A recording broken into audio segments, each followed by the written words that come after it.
中国签订能源大单，中俄能源合作成为遏制美元霸权的大招。这一举动释放了什么信号？对中俄两国来说又有何意义？近日，中国与俄罗斯就石油和天然气等能源签订了巨额订单。俄罗斯未来将向中国出口10亿吨石油和100亿立方米天然气，估算下来，这一订单可能达到数以千亿美元。但让人意外的是，这次中俄两国的能源订单并没有按照国际惯例使用美元结算，而是以欧元来进行交易。这一举动瞬间引起了国际上的广泛关注。中俄用欧元结算能源订单，这一举动释放了什么信号？对中国、美国、俄罗斯、欧洲会产生怎样的影响？其实，中俄之间的贸易往来不使用美元作为结算，也不是一件出乎意料的事情。近年来，俄罗斯作为世界大国，一直遭到美国的多方面压制。在2021年6月份，美国总统拜登扬言要在人权方面展开与俄罗斯的会谈，而俄罗斯也警告称，俄罗斯方面会释放出一些让美国感到不安的信号，并且俄罗斯副总理在接受媒体采访时公开讲到，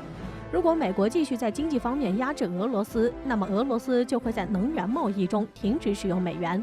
俄罗斯总统普京也多次在公开场合谈到，俄罗斯并不想要把去美元化当作政治工具，但是国际货币结算需要多元化的发展，一家独大并不利于世纪经济的稳固以及金融体系的稳定。在俄罗斯近2年的外汇储备中，我们可以看出，美元的占比一直在逐渐减少，相反，人民币的占比逐渐增加，并且在美元霸权不断压迫之下，中俄关系日渐亲密。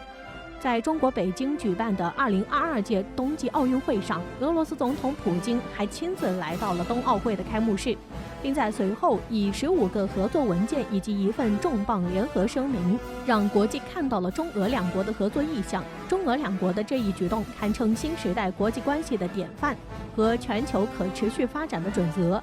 在中俄两国领导人会谈结束后，中国外交部副部长乐玉成接受了媒体采访时讲到了会谈成果。会谈成果指出，中俄两国的关系上不封顶，不断攀登新高。中俄关系这辆列车永远在路上，没有终点站，只有加油站。这些都可以充分展现中俄两国对于此次合作的看重，也体现了中俄两国对对方友好关系的重视。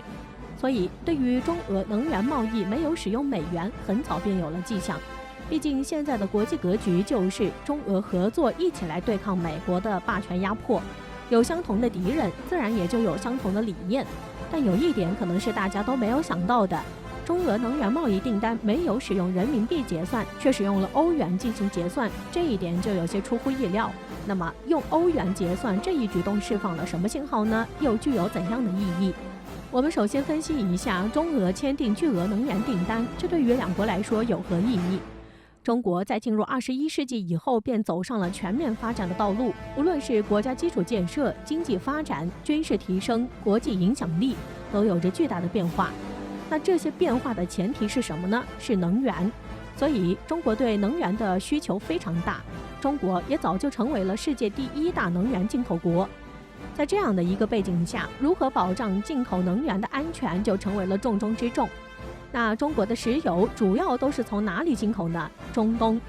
中国从中东进口石油，然后经过印度洋，再经过马六甲海峡，最后到中国南海。在这条路线上有一个不可避免的问题，那就是马六甲海峡。马六甲海峡旁边是新加坡，而美国的一个军事基地就在新加坡。这就给中国石油进口路线造成了极大的威胁。如果国际局势一旦发生巨大动荡，或者中美两国冲突激化，中国赖以发展的能源大动脉就会被美国切断，对中国的能源安全具有绝对威胁。所以中国就得想办法开辟新的航道来运输石油，这就有了第2条路线，也就是从中东出来，然后抵达巴基斯坦的港口。中国和巴基斯坦的关系自然不用多说，巴铁兄弟。经过巴基斯坦，再进入到新疆边界，到达中国东部地区，这条路线就相对安全很多，但依然存在一个问题，那就是线路太长了，经济成本非常高。所以这条路线虽然安全，但并不是一条理想的路线。这就是中国作为世界第一能源进口国一直在面临的一个问题：高效经济的路线不安全，安全的路线成本高。而这次中俄能够签订长期共计10亿吨石油和100亿平方米天然气这么巨大的一份能源订单，就很好地缓解中国进口能源的路线问题，对于中国未来的可持续发展具有极其重要的作用。那么，对于俄罗斯向中国出口如此大量的能源又有什么好处呢？这对俄罗斯的经济安全是非常有帮助的。众所周知，虽然俄罗斯对美国的威胁很大，其军事方面在国际上也有很强的威胁力，但俄罗斯国内经济十分不景气，其国民经济的30%左右都要靠能源出口。原来，俄罗斯石油和天然气的主要出口对象是欧洲，但在俄罗斯与欧洲的能源贸易中，美国一直在从中作梗，企图将俄罗斯的能源贸易搞垮。其中最具代表性的就是俄罗斯与欧洲的北溪2号天然气管道项目。所以对于俄罗斯来说，光依靠出口能源到欧洲也存在一定的风险。其面对着与中国一样的问题，那就是美国的威胁。如果俄罗斯与美国的冲突一旦加剧，俄罗斯的能源出口问题就会成为美国制裁俄罗斯经济的杀手锏。所以，俄罗斯与中国签订能源巨额的能源订单，这对俄罗斯经济发展的安全性也有着非同寻常的意义，甚至还能促进俄罗斯的经济发展。所以，中俄签订能源订单造就一个双赢的局面，中俄两国都从中受益，解决了一些不可避免的问题。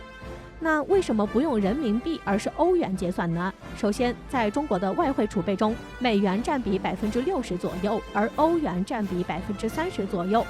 美元自然不用多说，在全世界都是流通的，但欧元不一样，欧元大多数情况下只能在欧盟这个体系中流通，但中国通过与欧盟进行贸易的贸易顺差赚取的大量欧元使用就存在局限。